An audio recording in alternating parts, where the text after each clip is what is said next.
Hello，大家好。嗱，我哋而家咧就到咗呢個小區嘅大門啦。咁我哋慢慢介紹下呢度嘅交通配套先啦。我哋而家咧到咗小區嘅入戶大門嚇。咁一出嚟咧，咁嗰度咧有個正紅公館嚇。咁嗰度咧有個巴士站嚇。如果去嗰個萬達咧，就係一站就到萬達噶啦嚇，就坐266。如果去嗰個匯雅醫院咧，亦都係坐266嚇，就7、8個站啦，咁樣就到嗰個生活，即係嗰個匯雅醫院噶啦。咁如果萬達咧就係得一站嚇就到噶啦。咁嗱，呢邊呢條道咧就係去嗰個兒童公園啦。咁而家呢條道咧就係龍海二路嚇。咁呢個反方向咧就係去沙田地鐵站啦，14號線啦。呢條龍海二路咧就係一條主幹道嚇。如果要去地鐵14號線，即係沙田站咧，就要去對面搭噶啦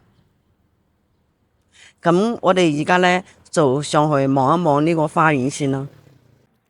Hello， 大家好。嗱，我哋而家咧上咗呢個屋苑啦，慢慢介紹下呢度綠化先啦。嗱，呢度咧就係兒童公園啦嚇。咁後邊咧都係對住啲山啦嚇，視野都非常 OK 噶嚇。咁嗱，恒大漁農台咧，佢個綠化咧嚇，都係達到40%嚇。如果咪細蚊仔玩嗰啲滑滑梯啦，有室內活動中心嚇，即係要咪打嗰啲乒乓球啊，同埋網球啊嚇，同埋室內游泳池嚇。咁呢度咧都仲有噴泉啊嚇，同埋小橋啦、小溪啦嚇。人工湖啦，佢呢度個綠化咧都係非常 OK 嘅嚇。咁佢一期咧就係2010年入伙嚇，二期咧就係2022年入伙。物業管理費咧就係2蚊6噶嚇，人車分流有2層地下室嘅。佢總共咧就有14棟嚇。總共戶數咧就係2628戶噶嚇。咁我哋而家咧就上去望一望呢個單位先啦。Hello， 大家好，我而家咧上咗呢個電梯間啦。咁慢慢介紹下先啦。係2呢4戶噶嚇。咁我哋又喺呢個單位望一望先。嗱，佢出邊咧就係放咗一個鞋櫃啦嚇。呢個門咧就係開發商標配嘅門嚇，鎖都係普通嘅鎖。咁其實呢度咧，呢度牆可以打咗去嚇。但呢度可以做個鞋櫃噶嚇。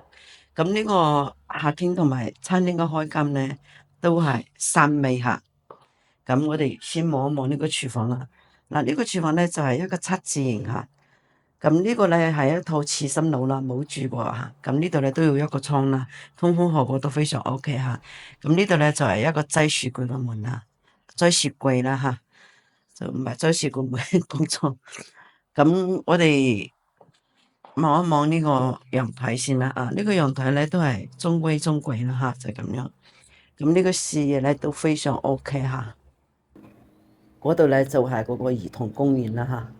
大家可以望一望嚇。呢個視野都非常 OK 嚇。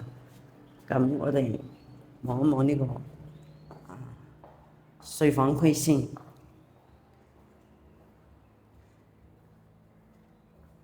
呢個廁所咧，佢都係做咗一個夾斷啦嚇，都要4點幾個平方嚇，一個坐廁。咁呢啲咧都係開發商標配㗎啦嚇。佢即係房間咧就係貼嗰啲木地板嚟㗎嚇。咁呢度咧都會擠個1.5米嘅床嚇，即係或者做個1.5米嘅榻榻米。咁呢個咧就係第2間房，呢間房咧就附上啲嚇，可以擠個1.5米嘅床，可以做一個即係收納櫃啦嚇。咁我哋就望一望呢個主人房。咁呢個主人房咧就好闊綽嚇，就擠一個1.8米嘅床，你都做到3邊落床嚇。咁呢邊咧都係望住啲山啦嚇，視野都非常 OK 嚇。咁我哋成套房咧都望晒啦。咁我哋總結下呢套房先啦。嗱，呢套房咧就係85.92個平方嚇，業主報價就59萬，首付就8萬，大做第51萬，月供就2150蚊。嗱，大家覺得呢套房值唔值得入手呢？下低留言，如果對呢套房感興趣咧，上可以我微信同埋我姓，我哋包住包送嘅喎。咁我哋呢集就係咁樣先啦，下一集再見啦，拜拜。